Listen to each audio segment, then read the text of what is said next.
Kita berdoa. Berilah kami menangkap bahwa kebahagiaan kami hidup karena ada Allah kami. Berilah kami pengertian yang dalam bahwa Allah kami itu curhat sama manusia. Bagaimana Tuhan menyatakan diri kepada Musa, umatku Israel sudah ditindas, diperbudak dalam kesengsaraan, dan seruan mereka telah sampai kepadaku. Karena itulah aku telah turun. Dan Musa, pergilah, bawalah bangsa itu keluar supaya beribadah kepada aku di atas gunung ini. Inilah Allah kami. Itulah Yesus juru selamat kami. Makanya kami pernah dengar Yesus menjerit di darah di kayu salib. Allahku, Allahku, mengapa engkau meninggalkan aku? Itulah Yesus, akulah roti hidup. Terpujilah namamu, Allah yang turun sehingga kami kenal. Dan kami memanggil namamu dari generasi kepada generasi. Yesus Kristus, juru selamat kami. Kebahagiaan kami di bumi hidup hanya satu itu. Kalau boleh kami mengenal mencipta dan juru selamat kami. Dan Yesus akan datang sekali lagi. Untuk itunya kami hidup di bumi menantikan juru selamat kami itu datang. Inilah kami sedang berpaskah. Karena ini diperintahkan. Supaya kami menengadah Maranatha. Yesus, datanglah segera. Kuduskan kami kalau sore ini hati kami masih diizinkan oleh Allah.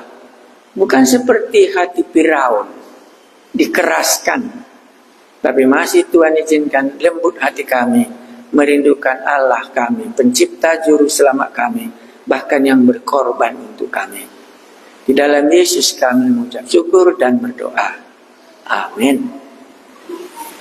Baik, mari kita lanjutkan tulah.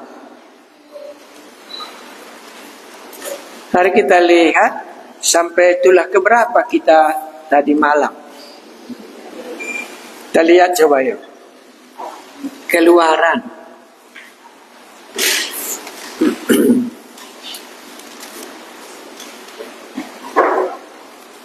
Keluaran pasal 7. Mari kita lihat satu bagian.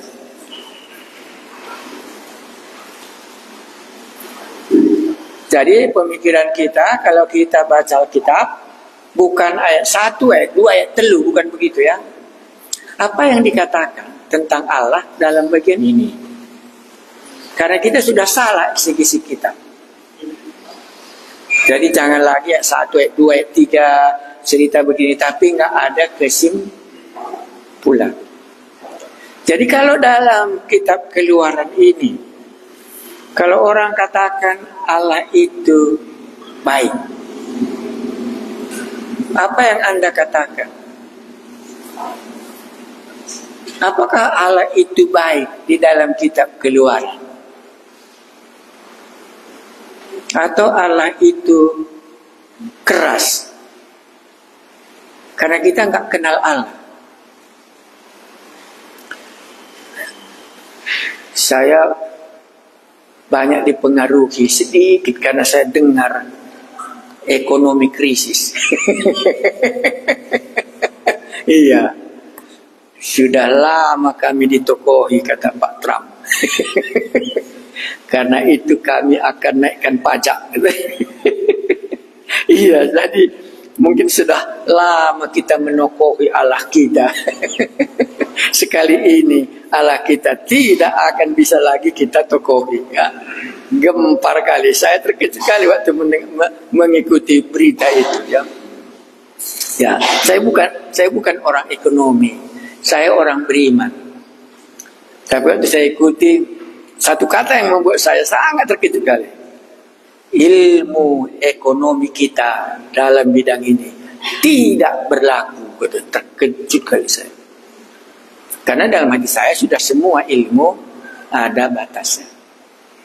Waktu COVID, undang-undang internasional tidak berlaku. Wah, gawat kepikir. Tapi undang-undang Allahku nggak pernah satu kali pun dibatalkannya. Itu maksudku tadi kubandingkan. Waktu kudengar ceramah-ceramah itu, benar Alkitabku ini nggak pernah berubah. Itulah kesanku sebentar supaya kita bisa lihat. Jangan pula nanti Allah kita ini kita tokoh-tokohi. Makanya waktu kita membaca kitab Keluaran, betul kita bisa mengenal Allah yang baik itu. Oke, kita baca. Kalau ahli-ahli jampinya, kapan dia mulai sudah bertobat? Ahli jampinya Firaun.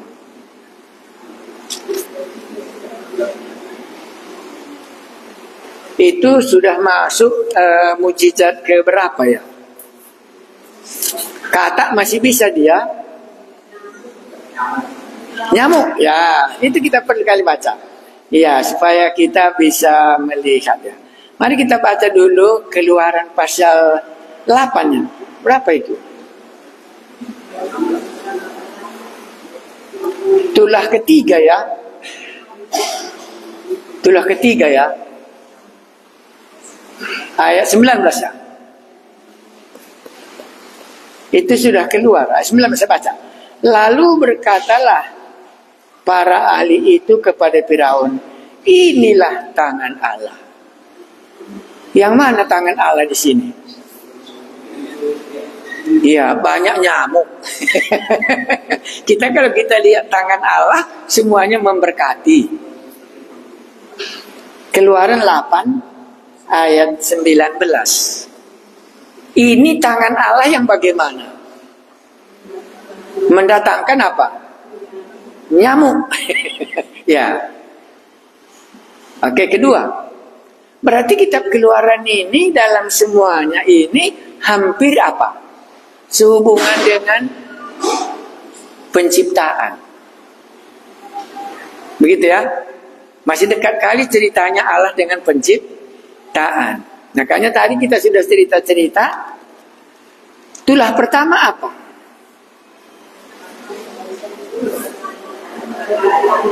Ya, air menjadi anggur. Hah? Oh, yang ku bilang apa? Oh, alam menjadi anggur. Oh. Yang mana yang baik? Yang mana yang baik? Air menjadi anggur atau air menjadi darah? Yang baik itu perjanjian baru atau perjanjian lama? Amin. Supaya nanti kita bisa lihat. Ya. Itu membuat pesta ramai. Tapi tulah pertama air menjadi darah, itu dua terjadi. Itulah berhalanya orang Mesir. Sungai Nil. Dirombaknya jadi darah, tak bisa lagi mereka beribadah di Sungai Nil. Mereka mau minum darah. Di perjanjian baru bagaimana? Air menjadi apa? Menjadi anggur. Enak. Bandingkan Allah itu nanti supaya kita kenal.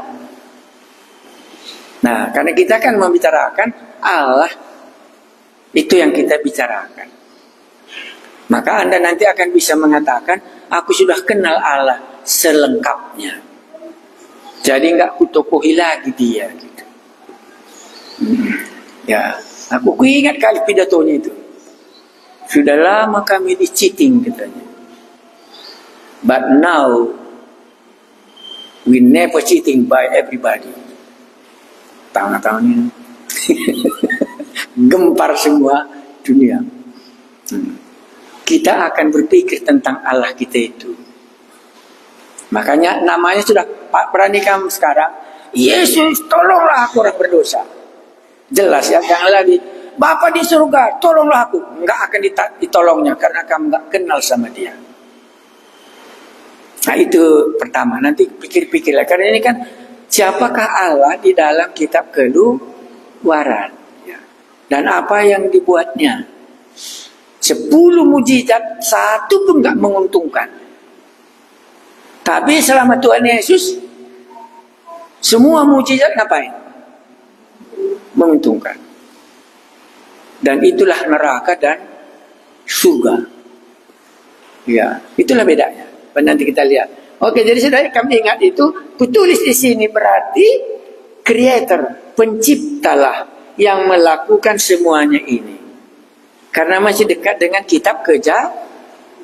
Ya. Tulah nanti terakhir apa dibuatnya?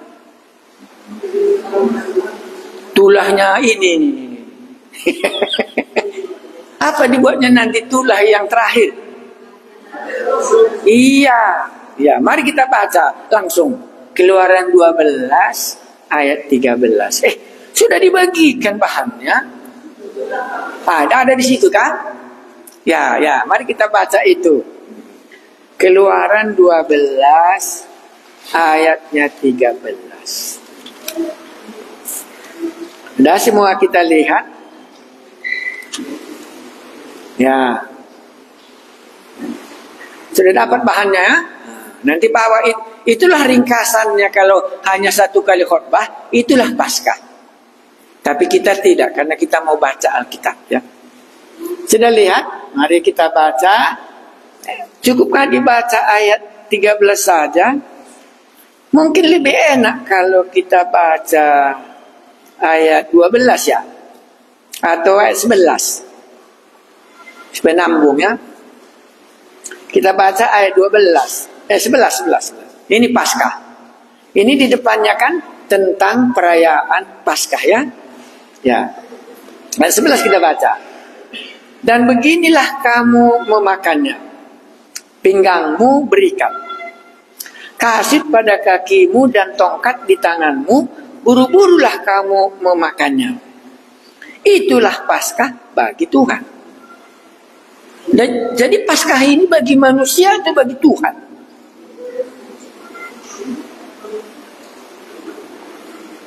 Perayaan ini bagi manusia atau bagi Tuhan? Supaya kita jelas mengerti kitab suci.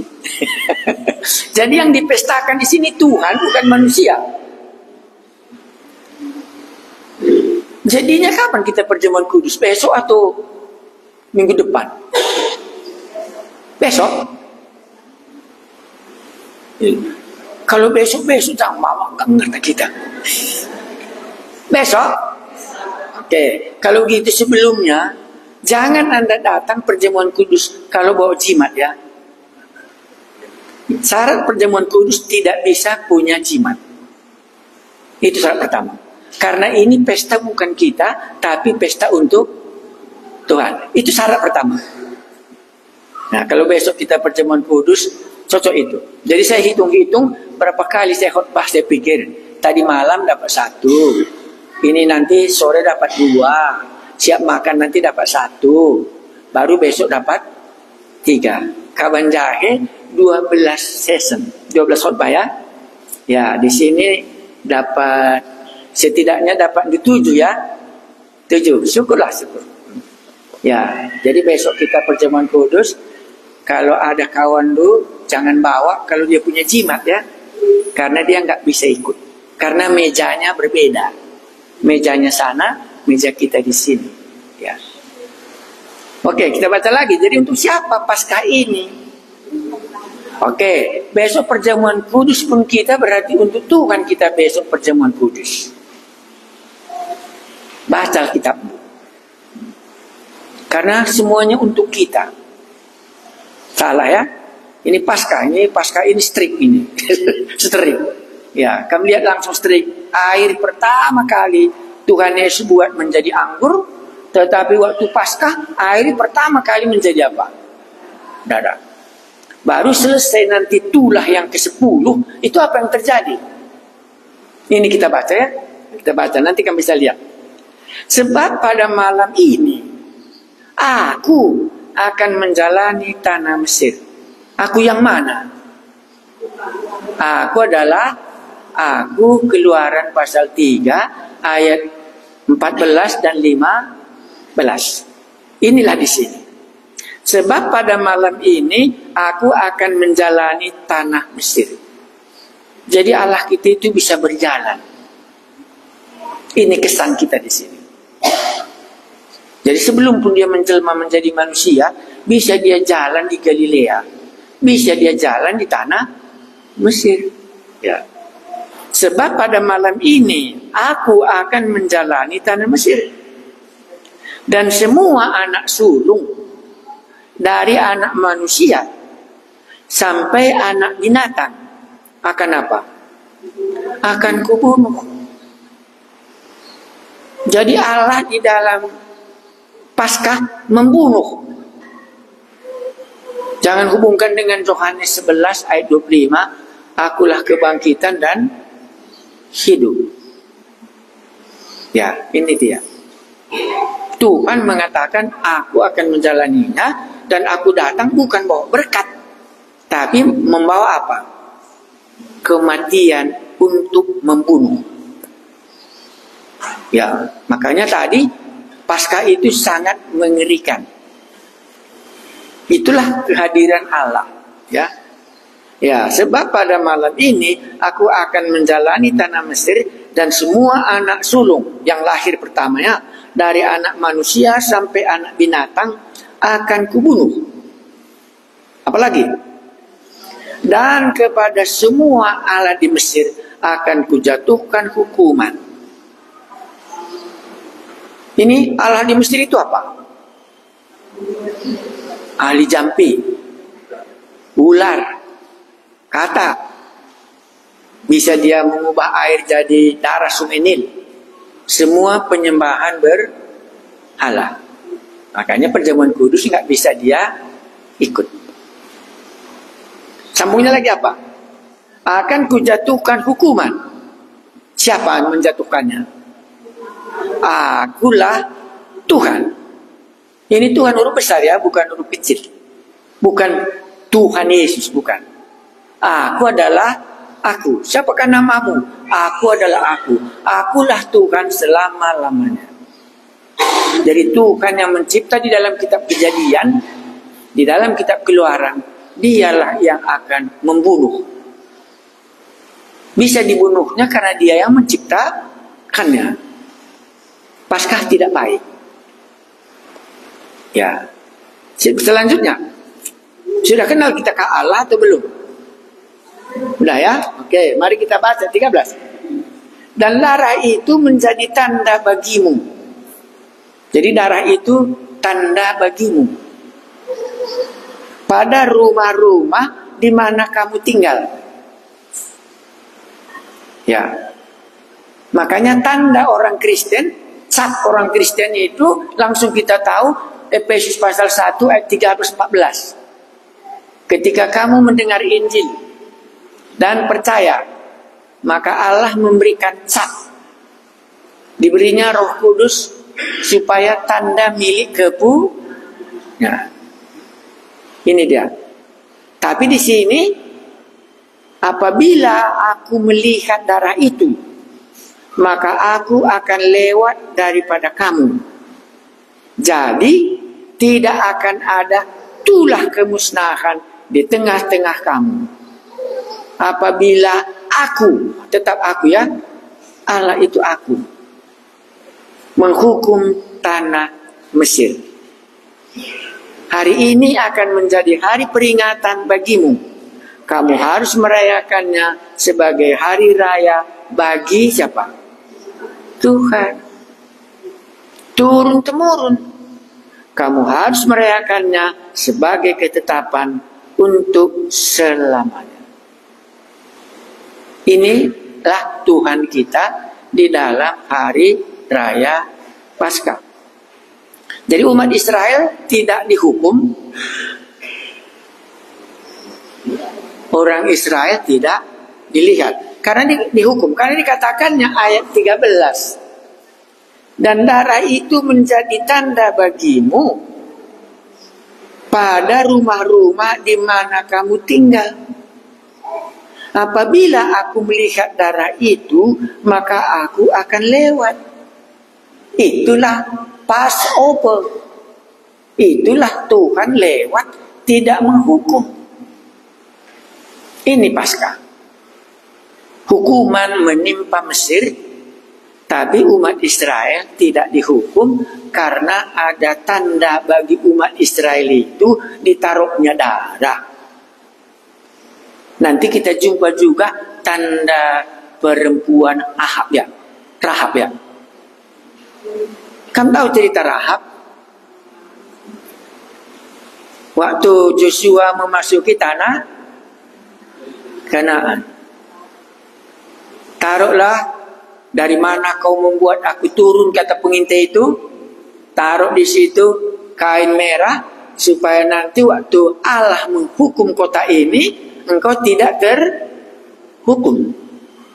Maka mulai dari Mesir, rupanya sudah ada ini. Sampai di tanah Kanaan ada itu. Selamatlah Rahab itu. Itu bedanya. Karena Allah lewat. Untuk ngapain Allah lewat? Untuk menghukum. Waktu camp ke Banjai, satu yang senang aku, ya namanya nggak aku sebut. Aku belum pernah kupikirkan, katanya, sesudah mati ada hukuman. Itulah dia bilang. Aku rajin kali cari makan. Siang malam aku cari makan. Tapi aku rindu kali cari Tuhan terus-terusan. Berdoa aku terus-terusan. Tapi nggak pernah aku tahu bahwa sesudah mati ada hukuman. Hebat juga ini kupikir. Jokernya ibu ini kupikir. Dia orang jago. Kalau cari Tuhan itu berdoa itu nggak tanggung-tanggung dia. Diceritakannya bagaimana seriusnya dia mencari Tuhan tapi nggak ketemu. Barulah sekali ku dengar dari Facebook katanya, dari streaming katanya. Ibrani 9 ayat 27 katanya dihafal. Barulah mulai aku mengerti hidup ini ada hukuman sesudah mati katanya. Karena aku anggap kalau sudah mati sudah selesai. Rupanya bukan selesai. Singkat ceritanya, panjang ceritanya, barulah dia bertobat. Ya, jadi di sini tadi aku lewat dan tidak menghukum kamu. Itulah Paskah. Allah melewati. Kenapa Allah lewat? Ya, kita baca. Dan darah itu menjadi tanda bagimu. Kita yang taruh tandanya. Oke, inilah Paskah. Langsung saja kita masuk Roma 8 ayat 1. Roma 8 ayat 1. Itu apa yang terjadi Roma 8 ayat 1? Iya, demikianlah. Tidak ada terlalu cepat kita. Karena ada yang kelas 1 pun belum sampai. Roma 8 ayat 1. Ya, karena ini bahan kita saya rendahkan sekali supaya yang belum biasa bisa dapat. Roma 8 ayat 1. Apa yang dikatakan Paulus dalam cerita itu? Oke, sudah dapat Roma 8 ayat 1. Apa yang dikatakan Paulus dalam Roma itu? Karena Paulus juga punya pengalaman, ya. Saya baca. Demikianlah sekarang tidak ada penghukuman bagi mereka yang ada di dalam Kristus. Kalau dia di dalam Kristus, nggak ada lagi penghukuman. Hari Raya Paskah juga sama. Kalau orang itu di dalam rumah, dia juga tidak dihukum. Begitukah? Karena kamu sudah buat tanda di depan pintumu, maka aku lewat, kata Tuhan. Begitu ceritanya Paskah. Ya. Jadi kalau di Kabanjaya kami buat guyon. Dalam satu rumah itu semua anak sulung. Mamanya lahir pertama, anaknya lahir pertama, bapaknya lahir pertama, tiga-tiga mereka. Jadi tiga-tiga sanksi. Pak katanya, aku anak yang tua katanya. Sudah dikasih tahu Musa katanya, malam ini Tuhan akan lewat katanya. Tapi taruhlah tanda bagimu di depan pintu, supaya aku tidak masuk, kata Tuhan Allah. Coba lihat sekali lagi Pak, jangan-jangan nanti Bapak lupa aku yang tua, mati nanti aku dalam rumah ini gitu. Kalau kau sanksi, kau yang lihat gitu. Karena tadi sudah aku bilang, taruh, nggak percaya kau katanya. Kau yang lihat sekali yuk katanya. Dilihatnya, betul Pak katanya. Suatu makan Paskah, datang lagi mamanya. Pak katanya, betulnya Bapak tadi sudah taruh tanda di depan pintu kita ini, nanti lewat malaikat Tuhan bunuhnya kita. Kalau kau sanksi gimana? Kau lihat lagi, oh betul Pak katanya. Baru bapaknya juga muncul lagi kesangsiannya. Ya, bapaknya juga bisa ada sanksi kan? Baru dibilangnya. Bagaimana tadi nakku katanya? Sudah kulihat tadi, memang nggak lupanya bapak. Tanya lagi istrinya, bagaimana tadi? Sudah kulihat tadi, enggaknya bapak lupa katanya. Kenapa rupanya Pak katanya? Sanksi lagi, aku mana tahu tadi kita sudah kenyang makan semua, tapi lupa kita taruh darahnya di depan katanya. Datang bapaknya, datang mamanya sama anaknya, bapaklah sekali lihat katanya. Iya kan gitu kan? Baru tiga-tiga mereka melihatnya, barulah lewatlah Tuhan Allah. Karena kan pentingnya lewatlah Tuhan Allah. Kiri kanan menjerit semua karena matian semua anak sulung, tapi si istri rumah bagaimana? Betul Pak katanya. Ya betul Mak katanya kan gitu ya. Itulah sebabnya makanya Paulus pernah berbicara hal itu. Ujilah dirimu sendiri. Ya, apakah kamu tidak yakin bahwa Kristus ada di dalam kamu? Makanya Paskah ini ujilah satu-satu kita ini. Jangan nanti waktu datang murka Allah tidak aman kita. Jadi kalau begini bilang Bapak juga, keselamatan itu nak kan di tangan Tuhan katanya. Bagaimana jawabnya? Mudah-mudahan Tuhan katanya. Tapi waktu kita baca tadi, dan darah itu menjadi tanda bagimu. Loh, ini bagimu, bukan bagi Tuhan. Pada rumah-rumah di mana kamu tinggal, apabila aku melihat darah tanda yang sudah kamu buat itu, maka aku akan lewat daripadamu. Jadi tidak akan ada tulah kemusnahan di tengah-tengah kamu apabila aku menghukum tanah Mesir. Siapa yang taruh tanda? Yang makan di dalam rumah. Iya. Baru dikasih Paulus, barang siapa yang ada di dalam Kristus katanya, karena diingatnya Paskah. Barang siapa yang ada di dalam Kristus, tidak lagi perlu apa? Menjalani hukuman. Bukan beragama, bukan dibaptis, bukan rajin, bukan ya. Barang siapa yang ada di dalam Kristus. Makanya Paulus pernah berikan ini ujian berobat ke Penang. Itu Korintus pasal berapa itu? Ujilah dirimu sendiri gitu. Di mana coba yuk? Kalau kesehatan kita periksa terus. Gula rohani ini nggak pernah diperiksa.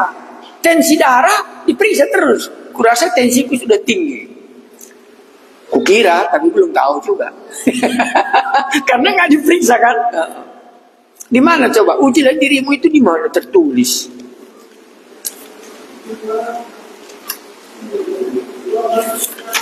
Hah? Oh ya, 2 Korintus pasal 13 ya. Iya. 2 Korintus 13 ayat berapa? Ayat 5. 2 Korintus 13 ayat 5. Ya, 2 Korintus 13 ayat 5. Ya, pelan-pelan. Kalau kesehatan kita diperiksa supaya kita sehat di bumi. Ini rohani kita diperiksa supaya jangan nanti datang malaikat maut masuk neraka kita nanti. Jadi nggak berlaku mudah-mudahan ke surga. Di hari raya Paskah berlakukah mudah-mudahan?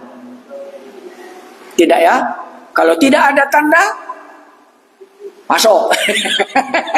Ya, langsung diambilnya semua yang sulung. Kita ambil keluar, bunuh katanya. Makanya semua menjerit. Termasuk apa?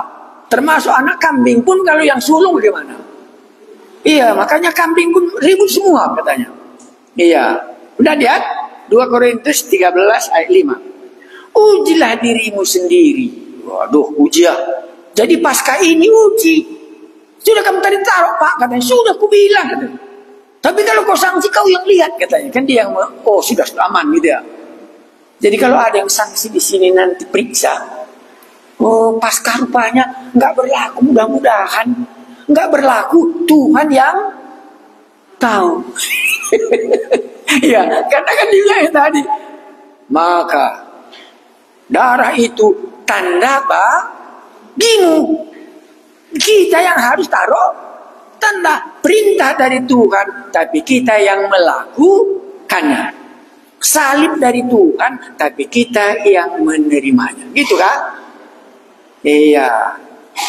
Tukang masak dia, tapi tanggung jawab kita ngapain? Tangkap, barulah bisa selesai. Keselamatan tidak dari manusia, Allah yang buat, tapi kita yang menaruhkannya. Paskah tidak bisa Tuhan yang berkemurahan. Kita kan baik-baik mak. Bapak pun nggak pernah nyebut kelahi. Semua kita baik. Kalau di rumah nanti kita ini amannya ini katanya. Bagaimana kata istrinya? Bodoh kau, sudah Tuhan katakan gitu. Paskah ini aku lewat gitu. Nanti kulihatlah tanda di depan pintumu. Kalau ku taruh tandanya bagimu, maka aku lewat. Sekarang kita ujilah, mana tahu seperti yang satu keluarga tadi, sanksi dia. Gantianlah kita memeriksanya. Ujilah dirimu sendiri. Apakah kamu tetap tegak di dalam iman? Selidikilah dirimu. Apakah kamu tidak yakin akan dirimu? Bahwa Kristus Yesus ada di dalam diri kamu. Ini tanda barang siapa yang menerima Yesus ada sab dikasihnya Roh Kudus. Sebab jika tidak demikian, kamu tidak tahan uji. Nanti lewat malaikat maut bagaimana? Mati kita dibuatnya. Itulah Paskah. Jadi merayakan Paskah pun orang itu kalau tidak mengikuti peraturan bagaimana?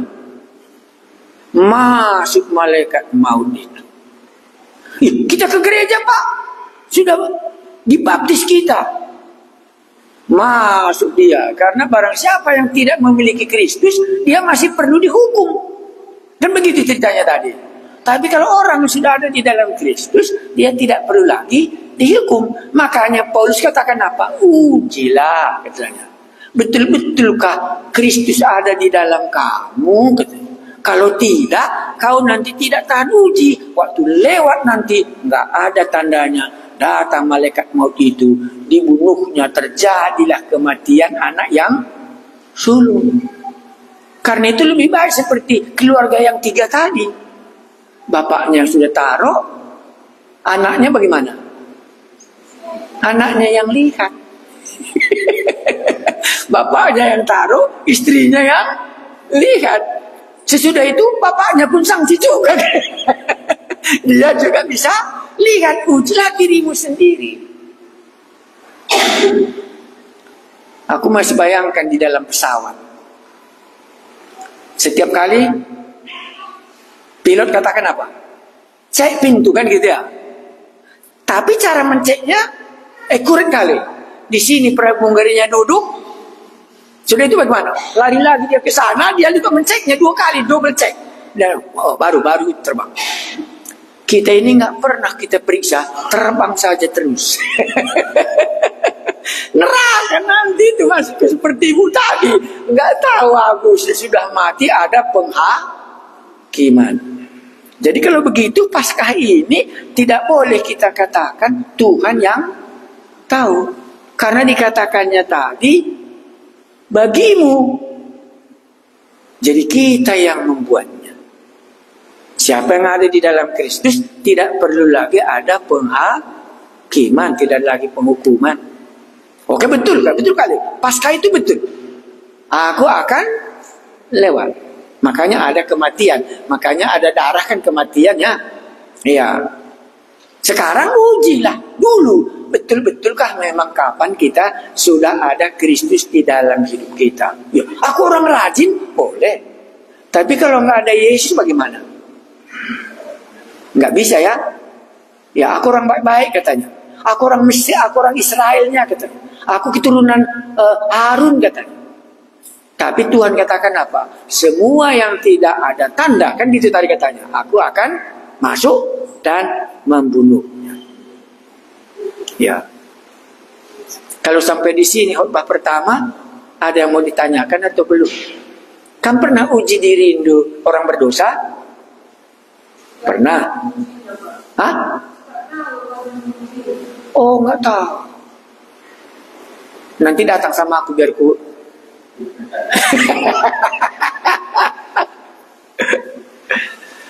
Kurasa semuanya tahu, hanya tidak jujur. Ya, karena Allah memberikan standar dalam hati kita masing-masing. Begitu baiknya Cornelius, begitu baiknya pemuda yang kaya, sejak dari kecil sudah melakukan yang baik. Tapi dia datang kepada Tuhan Yesus, apalagi yang kubuat supaya aku dapat diselamatkan. Itu cirinya di dalam hati manusia, ada alat pemeriksa yang Allah berikan. Maka roh manusia itu adalah pelita Allah untuk memeriksa kita masing-masing. Nggak perlu orang lain. Siapa disuruhnya memeriksanya? Pendetanya? Siapa? Oh, kita sendiri. Iya. Nggak ada yang bisa. Karena hati itu begitu apa? Licik. Makanya yang pertama dikalahkan Musa kan ularnya orang Israel kan, ularnya orang Mesir kan. Kan ular yang membuat pertama berdosa Adam dan Hawa. Kedua waktu pembebasan dibuat ahli-ahli jampi juga ular kan gitu, ditelannya ularnya Musa. Nah itu dia. Nggak bisa karena Tuhan sudah membuat takaran bahwa ujilah dirimu sendiri. Nggak bisa orang lain, kitalah yang tahu. Itu dalam ukuran ini. Ya. Ada yang mau ditanyakan sampai di sini? Sudah semua kita lihat pintu kita Paskah. Besok kita buat Paskah, perjamuan kudus, pasti Anda yakin. Anda makan darah dan darah. Inilah tanda. Ada yang mau ditanyakan sebelum kita doa, baru kita masuk sesi berikutnya. Jadi ada tanda di dalamnya tidak ada lagi penghukuman. Aplikasinya sekarang, barang siapa yang ada di dalam Kristus, dia tidak perlu lagi menjalani hukuman. Allah itu membunuh. Itu di sini. Beda dengan Yohanes 11 ayat 25. Akulah kebangkitan dan hidup. Ya. Inilah dia di sini. Ujilah diri kita sendiri. Apakah kita yakin ada Yesus di dalam kita atau tidak? Kalau tidak, bagaimana? masuk neraka. Tak ada mudah-mudahan. Kutambahkan satu lagi. 1 Yohanes pasal 5 juga sama. Karena ini Paskah, Allah akan lewat. Apalagi besok kita perjamuan kudus. 1 Yohanes pasal 5 itu juga bagus sekali. Ayat 13. 1 Yohanes 5 ayat 13. Jadi Paulus juga sama, Yohanes juga sama. Sudah kamu lihat pelan-pelan. 1 Yohanes pasal 5 ayat 13. Paskah, Allah lewat, membuktikan Allah memang betul-betul ada. Dia menghukum. Makanya mujizat itu nanti kita bisa selesaikan di dalam khotbah kedua sebelum kita istirahat. Cukup kita baca 1 Yohanes 5 ayat 13 ya. Oke, saya baca. Semuanya itu kutuliskan kepada kamu, supaya kamu yang percaya kepada nama anak Allah tahu bahwa kamu memiliki hidup yang kekal. Tahu kita sudah memiliki hidup kekal kita atau belum? Kubaca lagi ayat 12 di atasnya. Barang siapa memiliki anak, barang siapa yang ada di dalam Yesus ya, kalau Paulus. Barang siapa memiliki anak, ia memiliki hidup. Barang siapa tidak memiliki anak, ia tidak memiliki hidup. Ayat 11. Dan inilah kesaksian itu. Allah telah mengaruniakan hidup yang kekal kepada kita. Dan hidup itu ada di dalam anaknya. Barang siapa memiliki anak, ia memiliki hidup. Barang siapa tidak memiliki anak, ia tidak memiliki hidup. Semuanya itu kutuliskan kepada kamu, supaya kamu yang percaya kepada nama anak Allah tahu bahwa kamu memiliki hidup yang kekal. Kita berdoa. Kami telah belajar Paskah, bahwa bagimulah tanda, itulah yang Tuhan katakan. Hari ini kami telah mendengar Yesus. Itulah yang dapat memberikan hidup kekal itu kepada kami. Dan Tuhan katakan, ujilah dirimu sendiri. Apakah engkau yakin bahwa Yesus ada di dalam diri kamu? Jikalau tidak, kami tidak memiliki hidup yang kekal itu. Tuhan kami Yesus, inilah Paskah season kami pertama hari ini. Jamahlah hati kami. Biarlah kami bersedia melihat. Kalau ada kesangsian kami, apakah memang betul kalau nanti murka Allah menimpa dunia ini karena semua orang berdosa, tapi Allah akan lewat. Tuhan Allah yang kami ceritakan dalam Paskah ini akan lewat dan tidak menghukum kami. Roh-Mu yang kudus yang Tuhan Yesus tetapkan akan menjadi guru kami, akan membuka hati kami. Dalam nama Yesus Allah kami, kepadamu kami berseru. Amin.